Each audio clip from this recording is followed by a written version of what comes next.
speaker, Andrew Witt. Andrew Witt is at the Harvard University. Join me in welcoming Andrew. Hello, Andrew. Hi, can you hear me?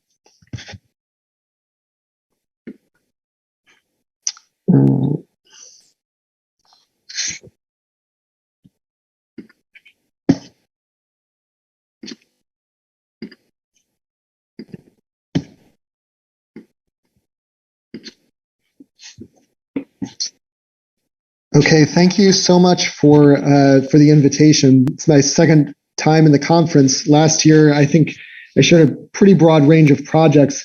This year, I'm actually going to share one in particular, one that sort of like deals with this question of the relationship between AI and fiction. Yes, perfectly. Now you can. Okay. So today, I'd like to talk about AI as a way to see, map, and make worlds, and about how our understanding of AI is inevitably bound up with the fictions of those worlds. And in particular, I'm interested in thinking about the reciprocity between this idea of engineered life, artificial intelligence, panoramic views of the world as it exists now, and ways of reconstructing or reinterpreting that world. So first, I'd like to introduce a little bit about our studio. So Certain Measures is a studio that bridges architecture, art, technology, and a number of other disciplines to confront systemic challenges or to think about systemic issues. So we're particularly interested in this shared world of humans, machines, and nature, and how all of those interact through data. So data becomes the sort of like common medium of exchange among all of those different elements. And we omnivorously embrace working across scales from the material to the planetary, and also this sort of space that spans the physical and digital. So all of our projects have a manifestation which is physical, some artifacts that are produced, some sort of like presence in the physical world, and then also some digital experience or some digital dimension of revealing what's happening to create those artifacts, to produce those artifacts. And our work symbiotically connects software and hardware prototyping, and each project has those two manifestations. So there's a clear reciprocity actually between data and form, physical space, and digital experience. So data, mathematics, and AI become the catalysts to visualize these processes and also realize artifacts that transform the way we think about building and inhabiting space. So our approach is naturally transdisciplinary. It puts design in an analytically rigorous position in relationship to philosophy, history, mathematics, and other disciplines. But then each of those disciplines themselves open up possibilities for associations with specific kinds of tools or specific ways of framing problems. So philosophy, for example, gives us access to various particular design methods and ways of theorizing design science. History gives us an understanding both of the history of design science and design futures. And then mathematics obviously provides us access to geometry, data science, computation, and other AI-related methods. So today I'll share a project that applies these methods towards the challenge of systemic bioremediation through a fictional world monitoring AI. So the project is part of the newly opened Museum of the Future in Dubai. This is a museum that's built to transform the very perception of the future as we know it. It's home to immersive environments that position visitors in an empowering vision of tomorrow. And across each floor of the museum, the visitor steps into a speculative world of 2071. Visitors experience a space station, a therapeutic clinic, and an Institute for Global Biodiversity and Bioremediation, circa 2071, which is the project that I'll be sharing with you today. So for the museum, we imagined a future observatory for planetary ecology. And this observatory is a kind of AI-facilitated control room, panorama, and incubator for newly designed species, developed to address the ongoing challenges of the climate crisis. So I think our interest with this project was thinking about AI not necessarily as a sort of like generative tool, but rather as a way of sort of understanding, making sense of, coordinating, and ultimately reconceptualizing nature as it exists and could exist. So this room is sort of a culmination of the floor-wide exhibit that presents this HEAL Institute, which is a fictional NGO tasked with gathering the planet's genetic material, engineering species capable of meeting the challenges of extreme climate, and redeploying those species around the world. So this new space consisted of two elements, one which we called the geoscope and a second which we called the nursery. So the geoscope is a quantitatively driven sentient monitoring system that visualizes the progress of bespoke species in their threatened biomes. So through immersive projection mapping, the geoscope offers a transcalar and data-rich view of the planet from the global to the microscopic. It actually represents an AI that's slowly becoming ethically aware of what's happened to the planet. And so the idea is that as this AI sort of like scans the planet and begins to realize the impact of anthropocentric or anthropogenic climate change, it begins to also understand its role both in the remediation of the planet and its sort of fraught relationship with humanity. So the geoscope combines physical models and dynamic projection mapping to show symbiotic connections across scales. And through artificially intelligent biomechanical agents, monitoring droids and a super intelligent agent or caretaking intelligence, the world becomes knowable and legible across scales from the microscopic to the planetary. So the geoscope is a conscious response to the architect Buckminster Fuller's series of geoscopes. But ours sees the world not as a sort of extractive system, but as a replenishing one, in which humans and artificial intelligence play a vital role. It represents a continuously changing view of the network of monitoring stations through this network of monitoring stations across the planet. And a coordinating AI dynamically connects with a number of human and non-human agents, including drones, satellites, and hybrid technobiological sensors. And so the idea is that the AI becomes a kind of like coordinator, facilitator, or sort of like host for all of these various intelligences, both artificial and natural, which come together in this bioremediation project. So as the AI slowly becomes more aware of human responsibility for climate change, it also understands its own role in rebuilding. So this data visualization is a glimpse into the expanding consciousness of the AI. And as the AI scans specific locations, the Ganges River Delta, Antarctic inland, empty quarter of the Emirates, Canada's Nunavut, and so forth, it searches for signs of progress against climatic catastrophe. So for this project, we drew inspiration from many planetary visualizations of the past century and a half, but particularly the great globes of the 19th century, which visitors entered into in order to experience a panoramic view of the Earth. So our aim was to extend this idea with a simultaneous and multi-scalar view that was facilitated by these AI ideas. So through this, we were sort of like both seeing and making a world simultaneously. So we're also inspired by various scientific cabinets, these sort of collections of physical artifacts that put those artifacts in relationship and in dialogue with each other. And in particular, we were interested in the Tylers Museum in Haarlem, Netherlands, which offered a magical and varied Wunderkammer with particulars drawn from across the natural environment. So this was something like the opposite of a totally holistic view of the world. It was a kind of unity through an assemblage of particulars. And our aim was to splice these representations together and to present the whole and the particulars simultaneously in dynamic and interconnected conversation. So the geoscope presents a kind of hybrid of these two precedents, the sort of like global view and the sort of Wunderkammer view, a total overview that shows an evolving web of life and symbiotic interactions of ecosystems, species, bacteria, environments, and people. And so the entire system is nurtured by this cooperation between the human network and machinic agents working together for a more verdant tomorrow.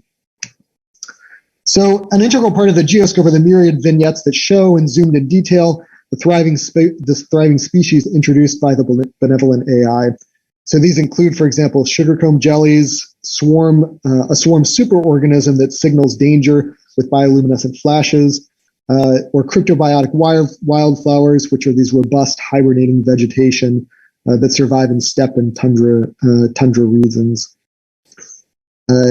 Other species included observation robot seahorses, a biomechanical drone that checked microplastic density, CO2 content, temperature fluctuation, so forth.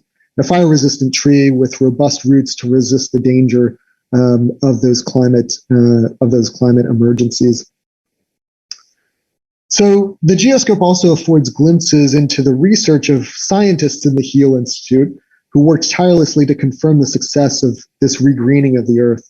So through fieldwork, these scientists engage with deployed species and document their process and become one aspect of this machinically enabled network of regreening. So we even witnessed moments in their lab of careful analysis as they are preparing samples for review and evaluating soil toxins, trace carbohydrates, and other critical biomarkers. So in all of this, we're sort of imagining the AI as the sort of facilitator of this sort of institution. It becomes the sort of like sponsor for this institution and sponsor for this wide-scale coordination for these ecological interventions. So the geoscope thus becomes a glimpse into the operations of this AI tasked with the coordinating and regreening of the Earth.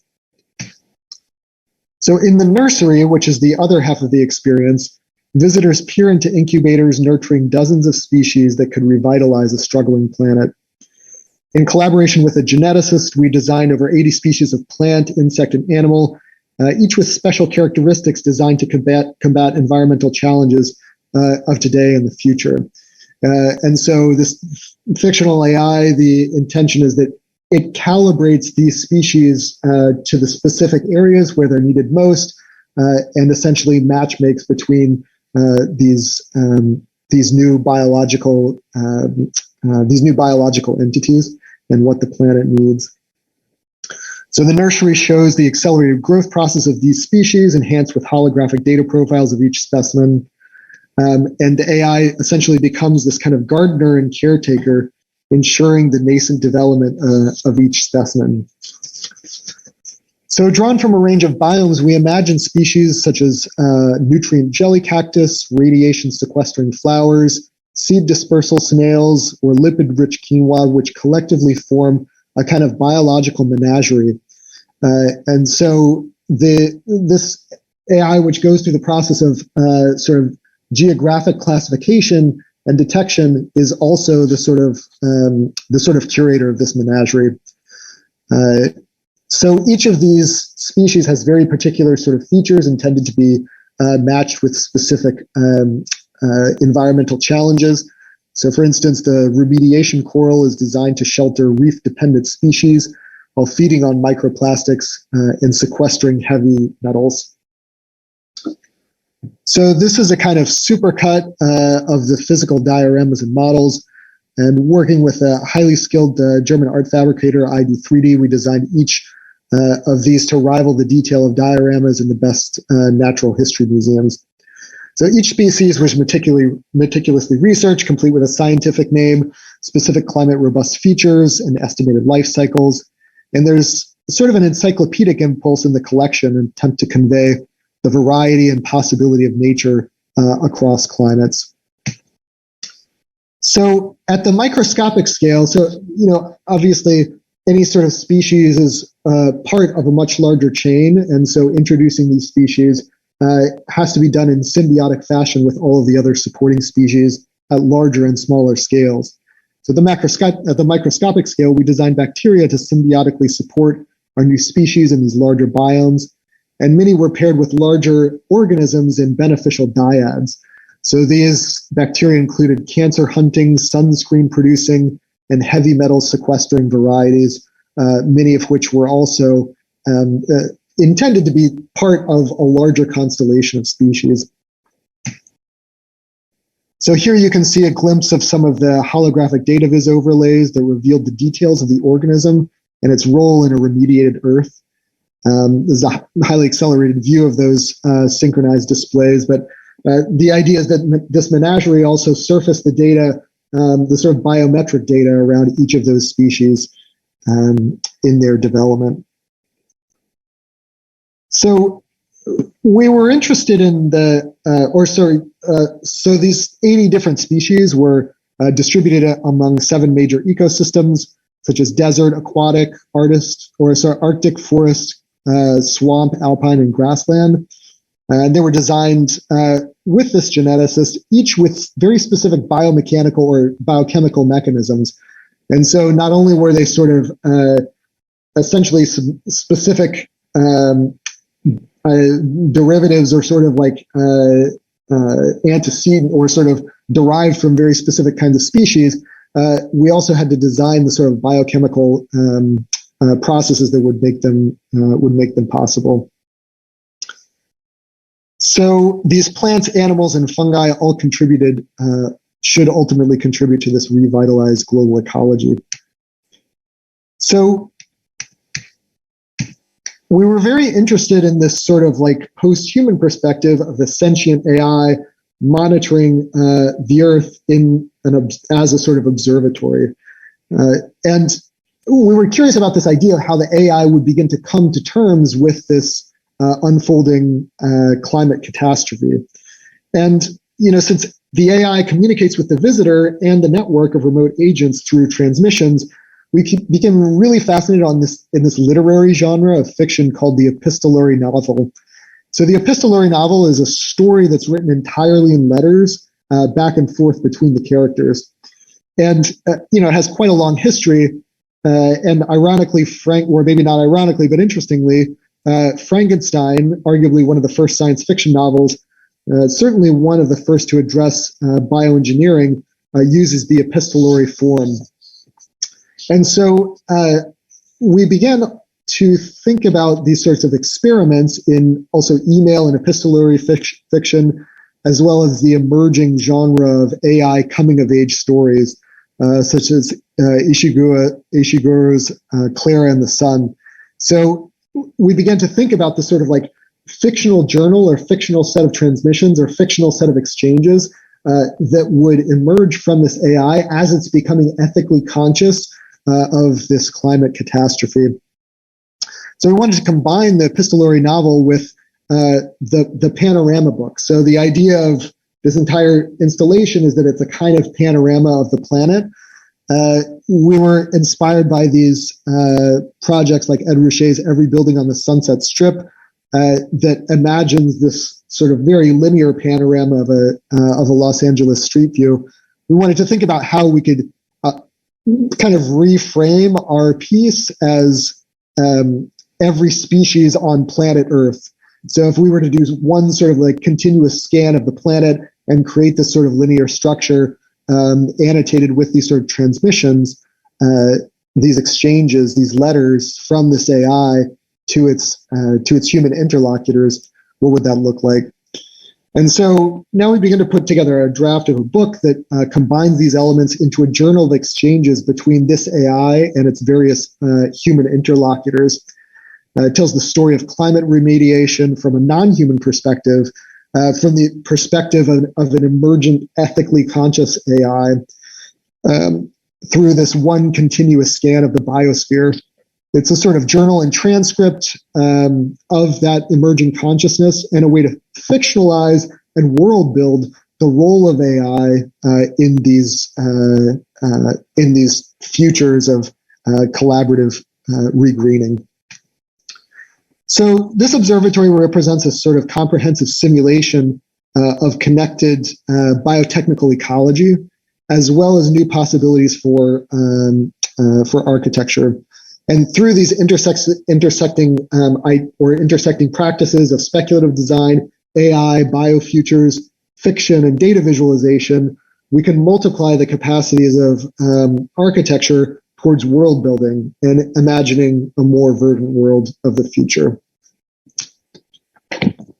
Thank you.